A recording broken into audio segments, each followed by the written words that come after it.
வேத பாடசாலை நிகழ்ச்சிக்கு உங்களை அன்புடன் அழைக்கிறோம். வேதம் அரிய வேதம் என் தேவன் தந்தது. வேதம் அரிய வேதம் என் தேவன் தந்தது. உன்னை மாற்றும் புதிதாக்கும் உயர் நோக்கம் கொண்டது.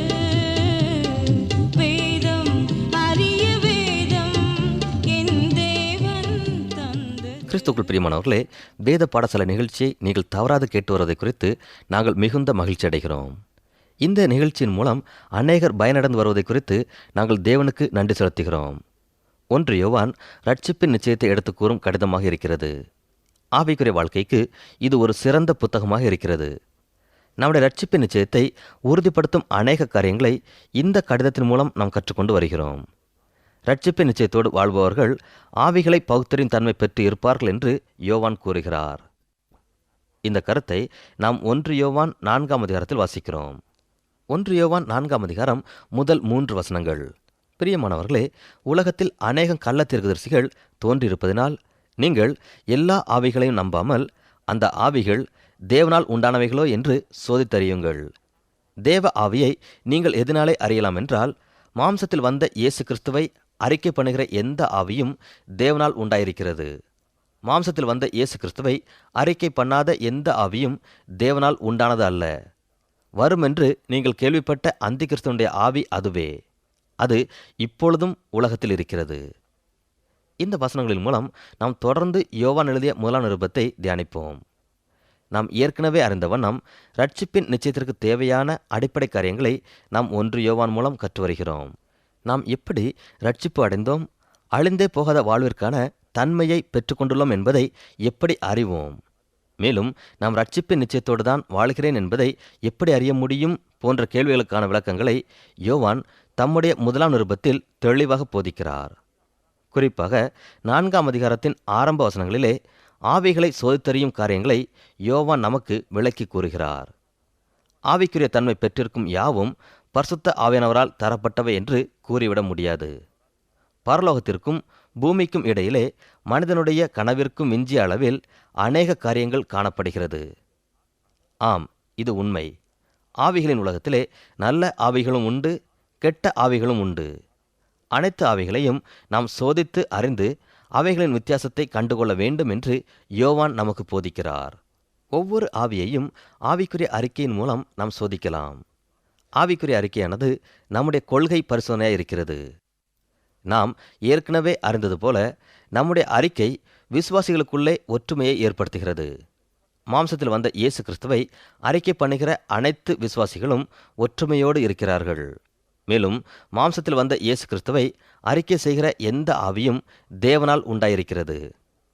மாம்சத்தில் இருக்கும் எந்த ஒரு காரியத்தையும் எப்படி ஆவியானது அறிக்கை பண்ணும் என்ற கேள்வி நமக்குள் வரலாம். யோவான் கூறும் காரியத்தை சற்று தெளிவாக கவனிப்போமானால் இந்த கேள்விக்கான விளக்கத்தை நாம் அறிந்து கொள்ள முடியும். இங்கே யோவான் கூறுகிற காரியம் என்னவென்றால், எந்த ஒரு மனிதனும் மனுஷியும் தங்கள் ஆத்துமாவிலும் சரீரத்திலும் மாம்சத்தில் வந்த இயேசு கிறிஸ்துவை அறிக்கை பண்ணுகிறவர்கள் தேவனால் உண்டானவர்கள்.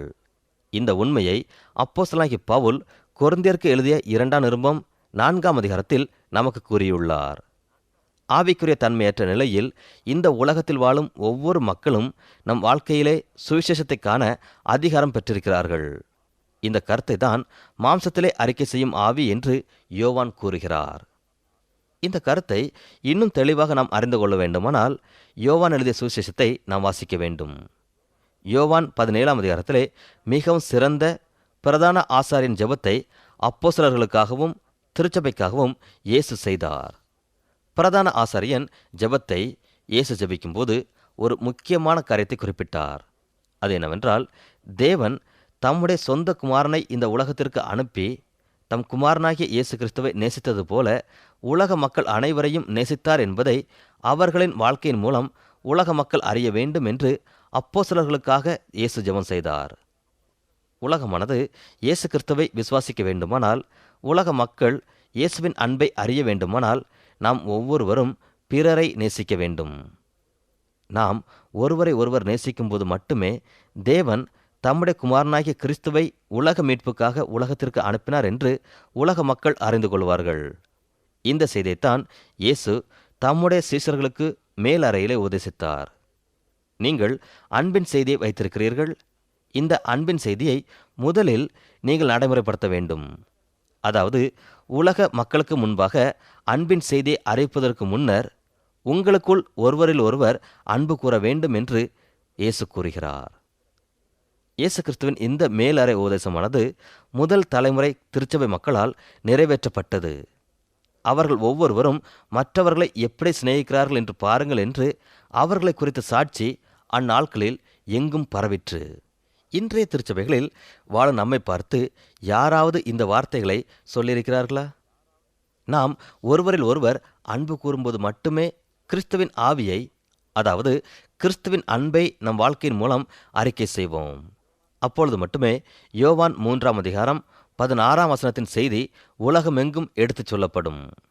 இந்த வசனத்தையும் கவனிப்போம். தேவன் தம்முடைய ஒரே பேரான குமாரனை விசுவாசிக்கிறவன் எவனோ அவன் கெட்டுப்போகாமல் நித்திய ஜீவனை அடையும்படிக்கு அவரை தந்தருளி இவ்வளவாய் உலகத்தில் அன்பு கூர்ந்தார்.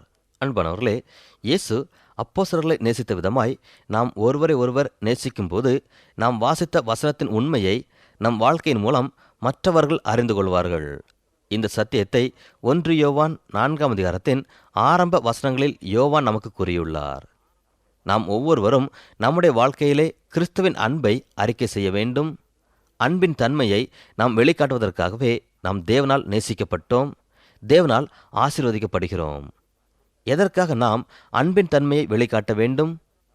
எதற்காக நாம் ஒருவரை ஒருவர் நேசிக்க வேண்டும் என்பதற்கான 10 காரணங்களை யோவான் நமக்கு கூறியுள்ளார். 10 காரணங்களை கற்றுக்கொள்வதற்கு முன்பு ஒரு காரியத்தை நாம் அறிய வேண்டும். கிறிஸ்துவின் அன்பின் ஆவியை நாம் பெற்றிருந்தால் மட்டுமே நாம் ரட்சிப்பின் நிச்சயத்தை பெற்றிருக்கிறோம் என்று பொருள்படும். நாம் ஏன் ஒருவரை ஒருவர் நேசிக்க வேண்டும் என்பதற்கான 10 காரணங்களை அன்பின் அப்போஸ்தலனாகிய யோவான் கூறுவதை சிந்திப்போம். முதலாவது காரணத்தை 7ஆம் வசனத்தின் ஆரம்ப வார்த்தைகளில் நாம் வாசிக்கிறோம். ஒருவரில் ஒருவர் அன்பாயிருக்க கடவோம், ஏனெனில் அன்பு தேவனால் உண்டாயிருக்கிறது. அதாவது உண்மையான தெய்வீக அன்பு தேவனால் உண்டாயிருக்கிறது. இந்த வார்த்தைகளின் மூலம் யோவான் நமக்கு சொல்லுகிற காரியம் என்னவென்றால், விசுவாசிகளாகிய நாம் அன்பு கூற வேண்டும்.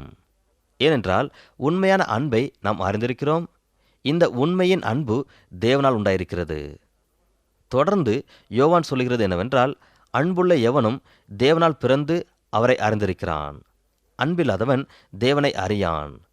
தேவன் அன்பாகவே இருக்கிறார். இந்த வார்த்தைகளில் யோவான் முக்கியப்படுத்தி கூறும் காரியம் அன்பு தேவனால் உண்டாயிருக்கிறது. ஆகவே நாம் ஒருவரில் ஒருவர் அன்பு கூற வேண்டும் என்பதேயாகும்.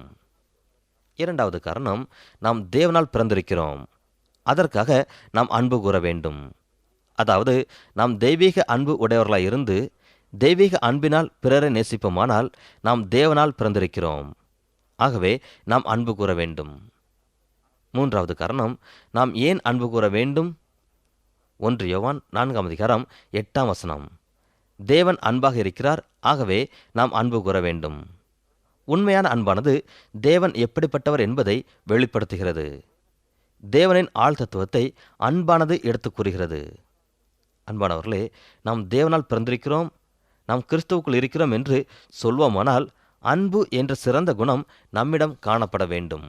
ஒருவர் ஆவிக்குரிய வாழ்க்கை வாழ்கிறேன் என்று சொல்லிக் கொள்வாரானால் அவரிடம் அநேக ஆவிக்குரிய தன்மைகள் காணப்பட வேண்டும் என்று சொல்லிக் கொள்வார்கள்.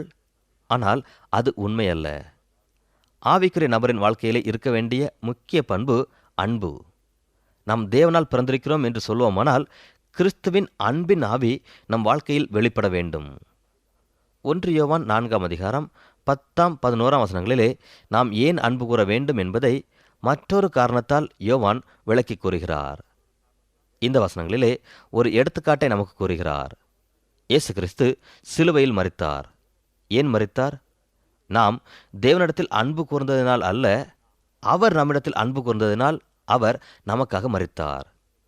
ஆகவே தேவன் இவ்விதமாய் நம்மிடத்தில் அன்பு கூர்ந்திருக்க நாமும் ஒருவரிடத்தில் ஒருவர் அன்பு கூற கடனாளிகளாய் இருக்கிறோம். கிறிஸ்து நமக்கு எடுத்துக்காட்டாய் இருப்பதனால் நாம் அன்பு கூற வேண்டும். 16ஆம் வசனத்திலே யோவான் மிக ஆழமான சத்தியத்தை நமக்கு கூறுகிறார். தேவன் அன்பாகவே இருக்கிறார். அன்பில் நிலைத்திருக்கிறவன் தேவனில் நிலைத்திருக்கிறான், தேவனும் அவனில் நிலைத்திருக்கிறார். நாம் தேவனிடத்தில் நிலைத்திருக்க வேண்டுமானால் முதலாவதாக அவரிடத்தில் வர வேண்டும். அவரிடத்தில் எப்படி வருவது? எபிரேயர் 11ஆம் அதிகாரத்திலே அந்த நூலின் ஆசிரியர் இவ்விதமாய் கூறுகிறார். அவர் இருக்கிறார் என்பதை நாம் விசுவாசிக்காவிட்டால் நாம் தேவனிடத்தில் வர முடியாது. ஆகவே தேவன் இருக்கிறார் என்று நாம் விசுவாசிக்கும் போது நாம் தேவனிடத்தில் வர வேண்டும். தேவனிடத்தில் நாம் விசுவாசத்தோடு வரும்போது அவர் எப்படிப்பட்டவர் என்று நாம் அறிய வேண்டும். 1 யோவான் 1ஆம் அதிகாரத்தின்படி தேவன் ஒளியாயிருக்கிறார். ஆக ஒளியாயிருக்கிற தேவனிடத்தில் நாம் ஐக்கியம் கொள்ள வேண்டுமானால் அவர் ஒளியில் இருக்கிறது போல நாமும் ஒளியிலே நடந்தால் ஒருவரோடு ஒருவர் ஐக்கியப்பட்டிருப்போம். 1 யோவான் 4ஆம் அதிகாரம் தேவனிடத்தில் இருக்கும் மற்றொரு தன்மையை வெளிப்படுத்துகிறது. தேவன் அன்பாயிருக்கிறார். அன்பாயிருக்கிற தேவனிடத்தில் நாம் ஐக்கியம் கொள்ள வேண்டுமானால் நாம் அன்பிலே நிலைத்திருக்க வேண்டும். நாம் அன்பிலே நிலைத்திருப்போமானால் தேவனில் நிலைத்திருப்போம், தேவனும் நம்மில் நிலைத்திருப்பார். தேவன் எங்கே இருப்பார் என்ற கேள்வி நமக்குள் வரலாம். இதை ஒருவர், எங்கே மக்கள் அதிக காயத்துடன் இருக்கிறார்களோ, எங்கே மக்கள் அதிக வேதனையோடு இருக்கிறார்களோ, எங்கே மக்கள் அதிக தேவையோடு இருக்கிறார்களோ அங்கே தேவன் இருக்கிறார் என்று கூறுகிறார். நாம் தேவனை நினைக்கும் போது தேவன் நமக்கு எட்டாத வானலோகத்தில் இருக்கிறார் என்று நாம் சிந்திப்பது உண்டு. ஆனால் தேவன் நம்மண்டை வாசம் செய்கிறவராய் இருக்கிறார். நம் மூலமாக நம்மை சுற்றி காயப்பட்ட நிலையில் இருக்கும் மக்களை நேசிக்க நம் அருகே தேவன் இருக்கிறார். தேவைகள் நிறைந்த இடத்திலும், காயங்கள் நிறைந்த இடத்திலும், வேதனைகள் நிறைந்த இடத்திலும் தேவன் இருக்கிறார். தேவன் இருக்கும் இடத்திற்கு நாம் செல்லுவோம். நம் மூலமாக தேவன் தம்முடைய அன்பை வெளிப்படுத்துவார். அதற்கு நம் வாழ்க்கையை தேவனுக்கு அர்ப்பணிக்க வேண்டும். அன்பானவர்களே, தேவன் கொடூரமானவர் அல்ல. தேவன் அன்பாயிருக்கிறார். அந்த தெய்வீக அன்பிலே நாம் நிலைத்திருக்கும் போது தேவன் நம்மிலே நிலைத்திருக்கிறார். இவ்விதம் நாம் தேவ அன்பினாலே நிலைத்திருக்கும் போது அவருடைய அன்பானது நம் மூலமாக மற்றவர்களுக்கு தெரியப்படுத்தப்படும். இந்த தன்மையும் நாம் ரட்சிப்பின் நிச்சயத்தோடு வாழ்கிறோம் என்பதற்கு அடையாளம்.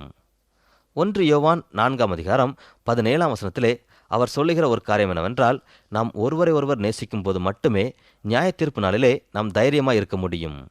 எதற்காக இதை யோவான் சொன்னார் என்றால், நியாயப்பிரமாணத்தின் நிறைவு அன்பாகும். நாம் நம்முடைய அயலானை நேசிப்பதன் மூலம் நியாயப்பிரமாணத்தை மீறாமல் அதை நிறைவேற்றுகிறவர்களாய் இருக்கிறோம்.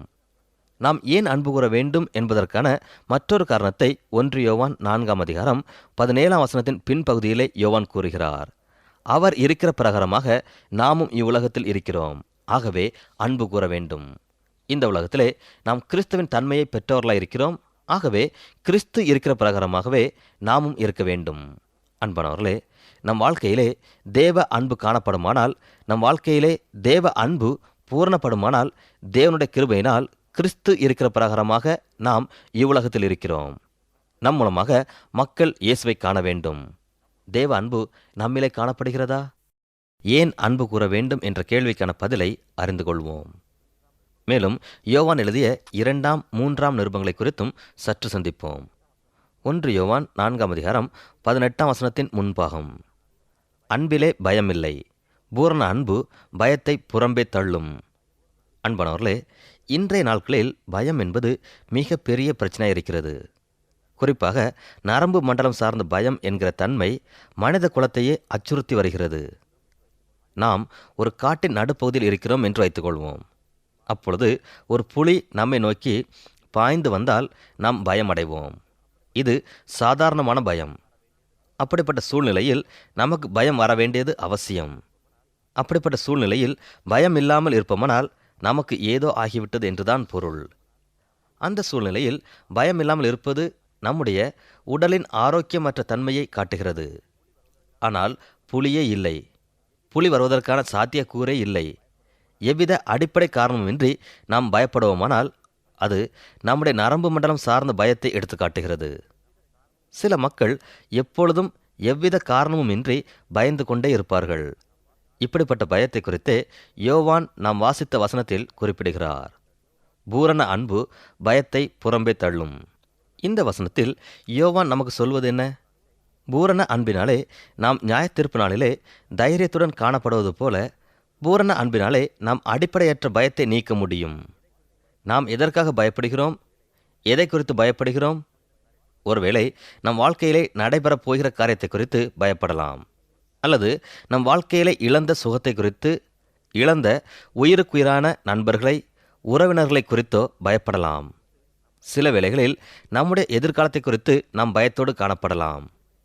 இப்படிப்பட்ட பயமான சூழ்நிலைகளிலிருந்து நாம் விடுதலை பெற வேண்டுமானால் தெய்வீக அன்பை நாம் நன்கு அறிந்து வாழ வேண்டும். யோவான் தம்முடைய நூல்களிலே 2 விதமான கட்டளைகளை வலியுறுத்தி கூறுகிறார். 1, தேவனை நேசி. 2, பிறனை நேசி. தேவனிடத்திலும் பிறனிடத்திலும் நாம் அன்பு கூறுவோமானால் பயம் நம்மை விட்டு நீங்கி போகும். பிரியமானவர்களே, தேவன் அன்பாயிருக்கிறார். தேவனிடத்தில் மட்டுமே பூரண அன்பு காணப்படுகிறது. நம்மிடத்தில் பூரண அன்பு கொண்ட தேவன் இருப்பாரேயானால் நாம் எதற்காக பயப்பட வேண்டும்? ஒருவேளை நம்மிடத்தில் பயம் இருக்குமானால் நாம் தேவனை அறியவில்லை, தேவனை நேசிக்கவில்லை என்றுதான் பொருள். ஆனால் நம்மிடத்தில் பூரண அன்பு இருக்குமானால் அந்த பூரண அன்பு நம் பயத்தை நீக்கும்.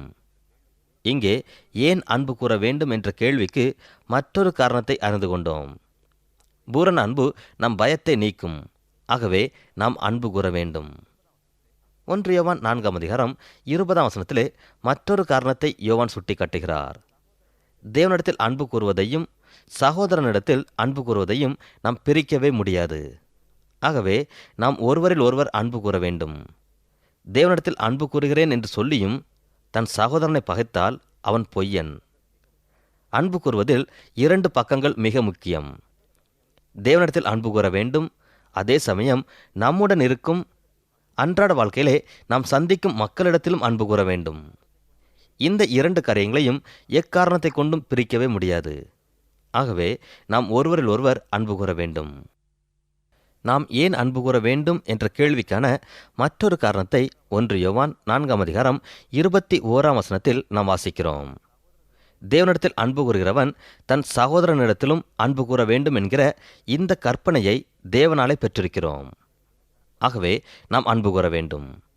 அன்பானவர்களே, நாம் ஒருவரில் ஒருவர் அன்பு கூற வேண்டும் என்பது தேவனிடமிருந்து பெற்ற கட்டளை என்பதை ஞாபகத்தில் கொள்ள வேண்டும். நாம் ஜனநாயக தன்மை கொண்ட உலகத்தில் வாழ்கிறோம். கட்டளைகளையும் கற்பனைகளையும் பெற்று வாழ்வது நம் பழக்கத்திற்கே புறம்பானது.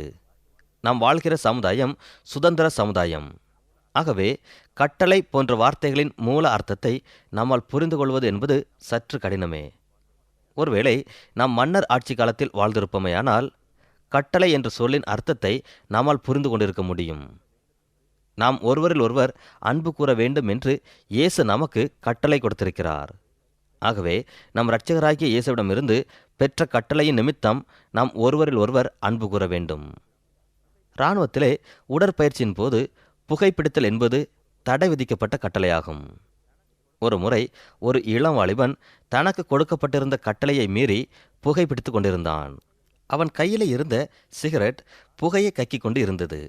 இதை இராணுவத்தில் இருந்த உடற்பயிற்சி ஆசிரியர் கவனித்துவிட்டார். உடனே அந்த வாலிபனை அழைத்து, நீ இந்த சிகரெட்டை புதைக்க வேண்டும். நீ செய்தது நமது சட்டத்தின்படி தவறு.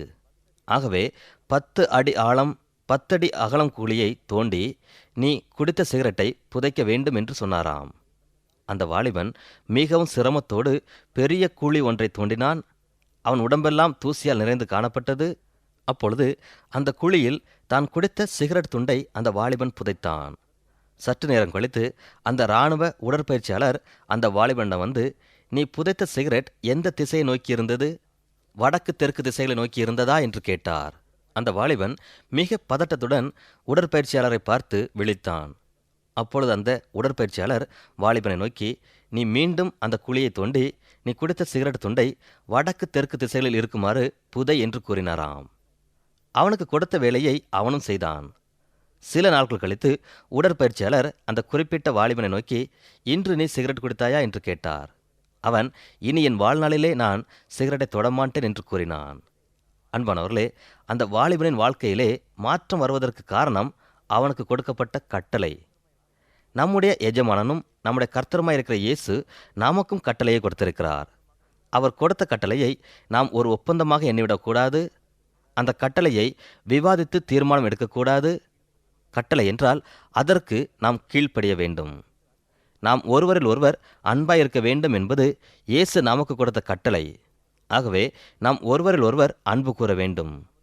இந்த சிந்தையோடு யோவான் தமது 1 நிருபத்தின் 4ஆம் அதிகாரத்தை நிறைவு செய்கிறார். 5ஆம் அதிகாரத்தை நாம் சற்று கவனித்து பார்ப்போமானால் இங்கேயும் நம்முடைய ரட்சிப்பின் நிச்சயத்தை குறித்து பல காரியங்களை யோவான் கூறியுள்ளார். உதாரணமாக 5ஆம் அதிகாரத்தின் ஆரம்பத்திலேயே விசுவாசத்தை குறித்து யோவான் பேசுகிறார். ரட்சிப்பின் நிச்சயத்திற்கு விசுவாசம் மிக முக்கியமானது என்று யோவான் மிகவும் வலியுறுத்தி கூறுகிறார். 1 யோவான் 5ஆம் அதிகாரம் 4ஆம் வசனத்தின் பின்பாகம். நம்முடைய விசுவாசமே உலகத்தை ஜெயிக்கிற ஜெயம். அன்பானவர்களே, நம்முடைய விசுவாசத்தினால் நாம் உலகத்தை ஜெயிக்கலாம். நம்மிடம் எப்படிப்பட்ட விசுவாசம் இருக்கிறது என்று சிந்தித்து பார்க்க வேண்டும். ஜெயிக்கக்கூடிய விசுவாசம் நம்மிடம் காணப்படுகிறதா? ஜெயிக்கக்கூடிய விசுவாசம் நம்மிடம் காணப்பட்டால் நாம் ரட்சிப்பின் நிச்சயத்தோடு வாழ்கிறோம் என்று பொருள். நாம் விசுவாச தன்மையோடு வாழ்வோமானால் தேவனுடைய பாரம்பரிய பண்பை பெற்று வாழ்கிறோம். இந்த பண்பினாலே நம்மை சூழ்ந்து எப்படிப்பட்ட இருளான கடினமான தன்மை வந்தாலும் அதை மேற்கொள்வோம். தேவனுடைய பாரம்பரிய பண்பான விசுவாசத்தை பெற்று வாழும்போது நாம் உலகத்தை ஜெயிக்க முடியும். தொடர்ந்து நாம் 5ஆம் அதிகாரத்தை வாசிப்போமானால் நம்முடைய சொந்த அனுபவத்திலே ரட்சிப்பு நிச்சயத்தை குறித்து கூறும் 3 சாட்சிகளை யோவான் நமக்கு சுட்டி காட்டுகிறார். ஆவியின் சாட்சி, ஜலத்தின் சாட்சி, இரத்தத்தின் சாட்சி. தேவன் நமக்கு கொடுத்திருக்கிற பரிசுத்த ஆவியானவரின் சாட்சியை குறித்தும் ஆவியானவரின் கனியை குறித்தும் யோவான் ஏற்கனவே நமக்கு விளக்கி கூறியுள்ளார். ஆனால் இங்கே யோவான் ஜலத்தின் சாட்சியை குறித்து பேசியுள்ளார். அந்த சாட்சியை நாம் சற்று தெளிவாக சிந்திப்போம். தண்ணீர் என்ற வார்த்தையின் மூலம் யோவான் ஞானஸ்நானத்தை குறித்து பேசியுள்ளார். ஞானஸ்நானத்தை பற்றிய நம்பிக்கை, ஞானஸ்நானம் எடுக்கும் முறை வித்தியாசமாக காணப்படலாம். ஆனால் கிறிஸ்துவை பின்பற்றும் சீஷன் நான் என்று சொல்லிக்கொள்ளும் ஒவ்வொருவரும் ஞானஸ்நானத்தின் மூலம் அதை அறிக்கை செய்ய வேண்டும். சுவிசேஷத்திற்கு எதிரான கலாச்சாரத்தில் வாழ்ந்தாலும் ஞானஸ்நானத்தின் மூலம் தான் ஒரு விசுவாசி என்பதை அறிக்கை செய்ய வேண்டும். நாம் ஞானஸ்நானத்தின் மூலம் கிறிஸ்துவின் மேல் இருக்கும் விசுவாசத்தை அறிக்கை செய்வது ரட்சிப்பின் நிச்சயத்தில் கவனிக்க வேண்டிய மற்றொரு காரியமாகும். 5ஆம் அதிகாரத்தின் இறுதியிலே யோவான் தாம் எழுதிய சுவிசேஷத்தை நினைப்பூட்டி தம்முடைய 1ஆம் கடிதத்தை நிறைவு செய்கிறார். 1 யோவான் 5ஆம் அதிகாரம் 11ஆம் வசனம். தேவன் நமக்கு நித்திய ஜீவனை தந்திருக்கிறார். அந்த ஜீவன் அவருடைய குமாரனில் இருக்கிறது என்பதே அந்த சாட்சியாம். முதல் 16 வசனங்களில் யோவான் தாம் என்ன சொல்லப் போகிறேன் என்று கூறினார். 2ஆம், 3ஆம், 4ஆம் ஆகிய 3 அதிகாரங்களில் தாம் சொல்ல விரும்பியதை சொன்னார். 5ஆம் அதிகாரத்திலே தாம் சொல்லி வந்த காரியங்களுக்கு முடிவுரையை எழுதுகிறார். இவ்விதம் ஒரு முடிவுடனேயே தம்முடைய முதல் கடிதத்தை யோவான் நிறைவு செய்கிறார். யோவானின் முதல் கடிதத்தை இதுவரையிலும் படித்த நாம் விரைவாக அவர் எழுதிய 2ஆம், 3ஆம் கடிதத்தில் உள்ள காரியங்களை சிந்திப்போம். புதிய ஏற்பாட்டில் உள்ள புத்தகங்களிலே இந்த 2 புத்தகங்களும் மிக சிறிய புத்தகமாகும். மேலும் இந்த 2 புத்தகங்களும் யோவான் எழுதின சுவிசேஷத்தின் தொடர்ச்சியாக ஆசிரியர்கள் கருதுகிறார்கள். யோவான் சுவிசேஷத்திலே யோவான் நம்மை இயேசுவுக்கு அறிமுகம் செய்து வைத்தார். யோவான் சுவிசேஷத்தை படிக்கும்போது நாம் கற்றுக்கொண்ட 3 கேள்விகளை ஞாபகப்படுத்திக் கொள்வோம். இயேசு யார்? விசுவாசம் என்றால் என்ன? நித்திய ஜீவன் என்பது என்ன? இந்த 3 கேள்விகளின் அடிப்படையிலேயே சுவிசேஷத்தின் மூலம் யோவான் இயேசு கிறிஸ்துவை நமக்கு அறிமுகம் செய்து வைத்தார். 1ஆம் நிருபத்திலே யோவான் ரட்சிப்பின் நிச்சயத்தை குறித்து கூறினார். கிறிஸ்துவுக்குள் நீங்கள் விசுவாசம் வைத்திருப்பது மற்றவர்களுக்கு எப்படி தெரியும்? இயேசு கிறிஸ்து நமக்கு கொடுக்க வந்த வாழ்க்கையை நாம் எப்படி பெற்றுக்கொண்டோம் என்பதை எப்படி அறிவோம் போன்ற கேள்விகளுக்கு யோவான் தமது 1ஆம் நிருபத்தின் மூலம் பதில் கூறினார். ரட்சிப்பின் நிச்சயத்தை எடுத்துரைத்தார். 2ஆம், 3ஆம் நிருபங்களிலே கிறிஸ்து கற்றுக் கொடுத்த சத்தியத்தை வலியுறுத்தி கூறுகிறார். ஒரு இறையியல் வல்லுநர் போல இயேசு கற்றுக் கொடுத்த சத்தியத்தை வலியுறுத்தி அந்த சத்தியத்தில் நமக்கு இருக்கும் அர்ப்பணிப்பை யோவான் கூறுகிறார். 13, 14 வசனங்களை கொண்ட இந்த சிறிய கடிதங்களிலே 11 முறை சத்தியம் என்ற வார்த்தையை குறிப்பிட்டுள்ளார். பவுல் தம்முடைய கடிதங்களிலே ஒரு முக்கியமான காரியத்தை நமக்கு கூறியுள்ளார். நான் விசுவாசிப்பவர் இன்னார் என்று அறிவேன். இந்த சத்தியத்தை பவுல் மிகவும் முக்கியப்படுத்தி கூறியுள்ளார். ஆனால் இன்றைய நாட்களில் நான் விசுவாசிப்பது இன்னது என்று அறிவேன் என்ற கோட்பாட்டிற்கு மக்கள் முக்கியத்துவம் கொடுக்கிறார்கள். நம் காலத்தில் அறிவுக்கு மிகவும் முக்கியத்துவம் கொடுக்கப்படுகிறது. அறிவே முக்கியம். இறையியல் கோட்பாடுகளே நம் மூச்சு என்று சொல்லிக் கொள்கிறோம். நம் இறையியல் சிந்தனைகளை ஏற்றுக்கொள்ளாதவர்களை நாம் ஏற்றுக்கொள்ள தயங்குகிறோம்.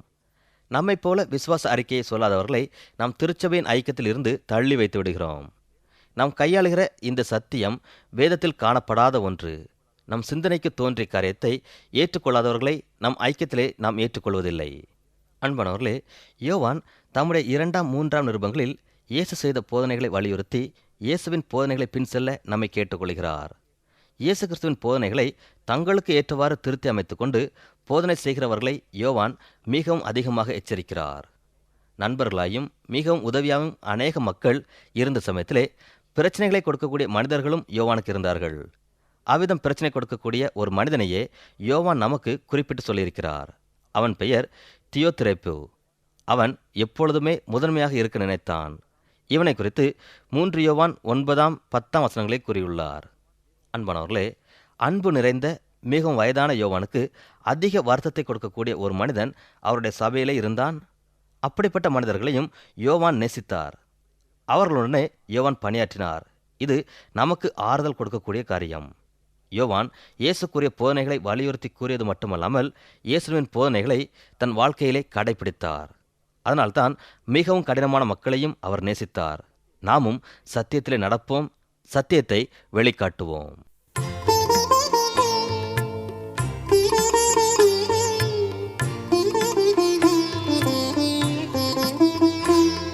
இந்நிகழ்ச்சியை கேட்ட உங்களுக்கு நன்றி கூறுகிறோம்.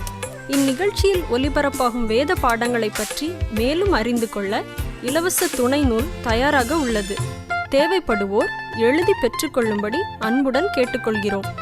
எங்கள் முகவரி: வேத பாடசாலை, தபால் பெட்டி எண் 1037, கீழ்ப்பாக்கம், சென்னை 10, தமிழ்நாடு.